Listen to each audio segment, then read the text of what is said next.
के आसपास भी सिमरन, यानी कि जो पांडव थे, पांडवों के पिता युधिष्ठिर, भीम, अर्जुन, नकुल और सहदेव, पांडव के जो पिता थे वो जब उनका देहांत हो गया, यानी जब वो मर गए, तो फिर उनके बाद धृतराष्ट्र जो आंखों से अंधे थे, वो कुछ दिखाई उनके बाद, ठीक है, द्रोणाचार्य शास्त्रों की शिक्षा दे रहे थे।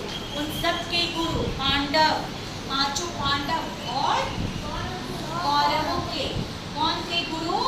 गुरु 5 भाइयों को वो शिक्षा दीक्षा दे रहे थे। कौन दे रहे थे? गुरु द्रोणाचार्य।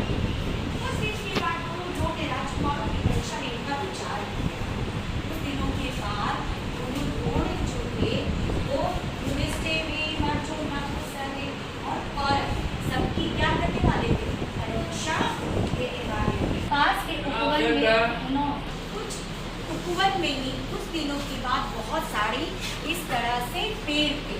उस पेड़ में गुरु द्रोण ने क्या किया?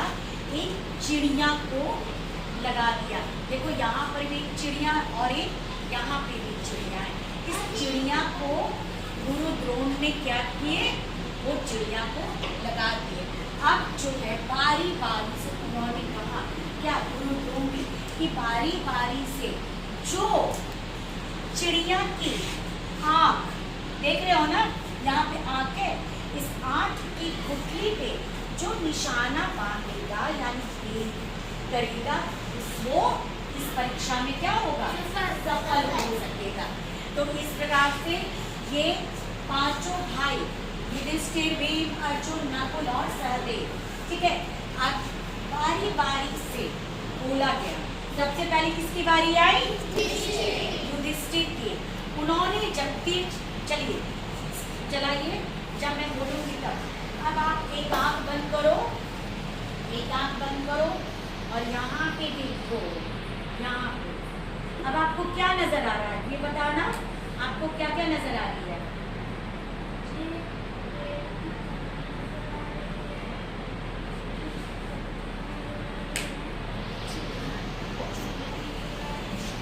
एक सेकेंड। अब सब और उनको बोला गया क्या कि आपको चिड़िया की आंख पे, यानी कि ये जो आई लैश होता है इसको पुतली कहते हैं, उस पे निशाना फेरना है।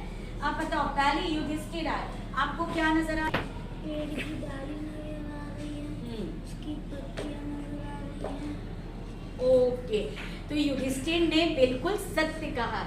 इसी तरह से बारी बारी सभी भाइयों को बुलाया गया। युधिष्ठिर तो ऐसे भी जानते हो ना कि वो तो सच के क्या है? पुजारी है, वो सच बोलते हैं, ठीक है, वो क्या बोलते हैं? सच बोलते हैं।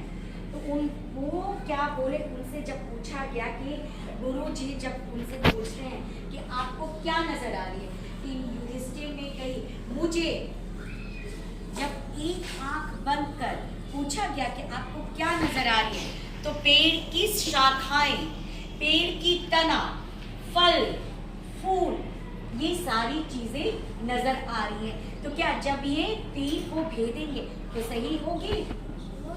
नहीं होगी ना? होगी, क्योंकि अगर निशाना जब लगाना है आपका तो आंख की पुतली पे लग सकती कि नहीं? फिर इसी प्रकार से आपको बारी बारी से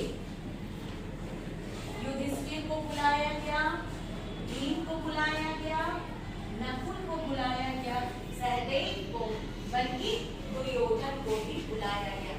अंत में किसकी बारी आती है?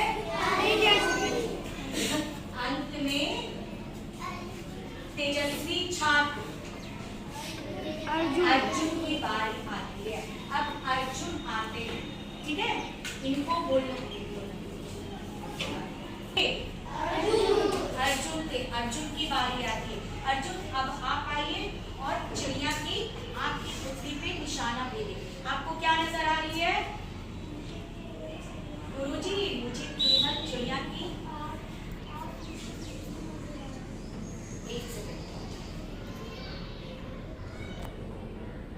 अर्जुन तुम्हें क्या नजर आ रही है?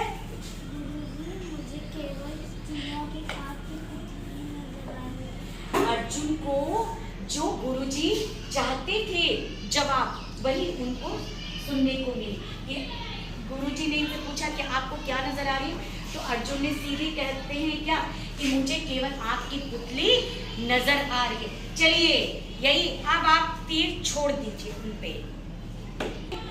अर्जुन निशाना लगाइए,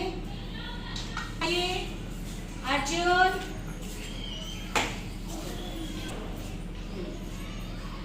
आंखें बंद। अब इस तरह से देखिए अर्जुन ने क्या किया, डायरेक्ट आंख की पुतली पे निशाना भेज दिया और बिल्कुल निशाने कहाँ पे चले गए, आंख की पुतली पे चले गए। और इस प्रकार से अर्जुन क्या होते हैं, सफल होते हैं। और गुरु द्रोण जिनको शिक्षा देना चाहते थे वो कैसे देना चाहते थे, यानी कि जितनी भी शिक्षा पाकर के गुरु द्रोण क्या होते हैं, वो इसलिए कहा गया है अब केवल लक्ष्य पे ध्यान देने से विद्यार्थी हमेशा सफल होता है। केवल लक्ष्य पे ध्यान देने से क्या होता है, सफल होता है। इस प्रकार से हमारा परीक्षा का अध्याय समाप्त होता है। तो हमें समझ में, हमें आज से अपने लक्ष्य के प्रति क्या करना है, समर्पित होना है। क्या होना है, हाँ, अपने लक्ष्य के प्रति समर्पित होना है। इसलिए अपने एम्बिशन को, यानी कि हमारा मोटिव, हम क्या बनना चाहते हैं उस पे ध्यान देंगे। ठीक है, समझ में आ गई इस कहानी का अर्थ, आ गई इस लेख की अर्थ समझ में? ओके, बहुत बहुत धन्यवाद, थैंक यू।